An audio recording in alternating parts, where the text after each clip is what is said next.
ED की red की जगह पहुंची ममता बनर्जी, जबरन काफिले की गाड़ियों पर रखवाई गई फाइलें।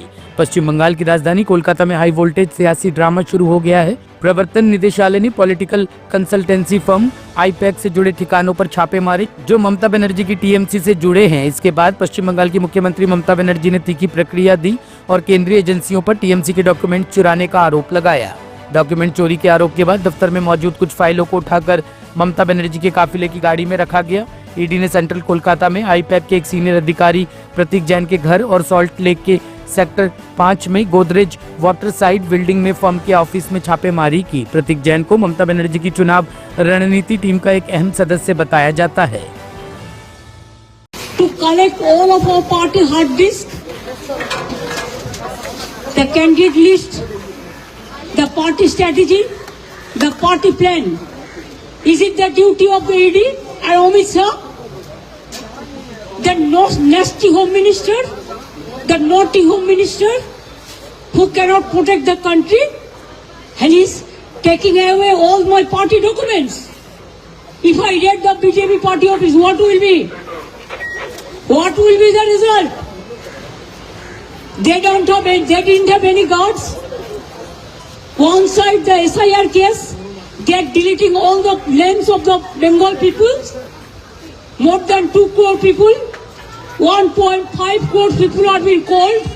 54 lakhs are being deleted without any asking their details. They are using WhatsApp only, and because of election they are collecting all my information of my party.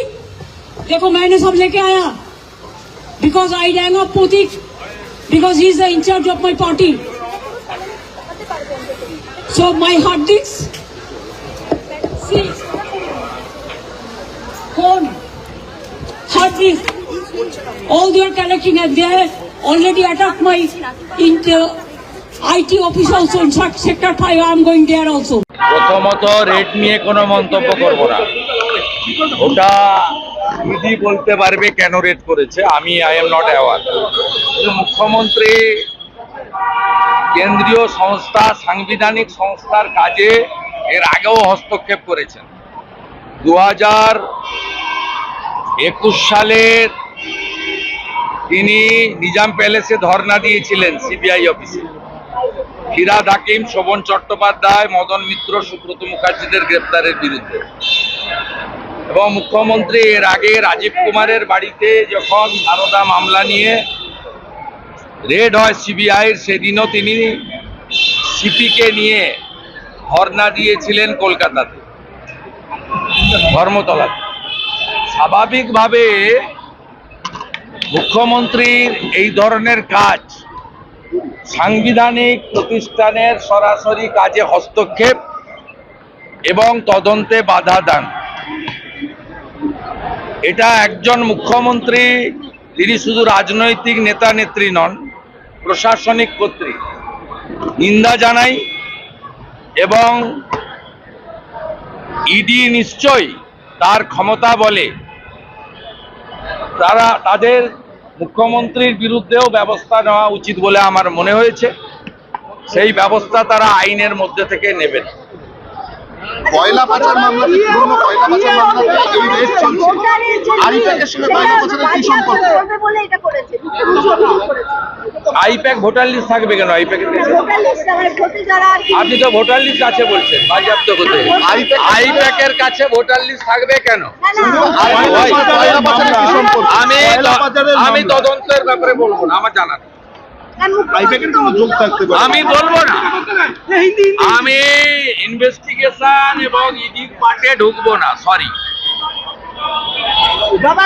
আমি মুখ্যমন্ত্রী যাওয়া, সিপি যাওয়াটাকে মনে করি অনৈতিক, অসাংবিধানিক। কেন্দ্রীয় সংস্থার তদন্তে সরাসরি বাধা দান মুখ্যমন্ত্রী এর আগেও করেছেন, রাজীব কুমারের বাড়িতে রেড হওয়ার সময়, এবং তিনি 5 ঘন্টা ধর্ণা দিয়েছেন নিজাম প্যালেসে।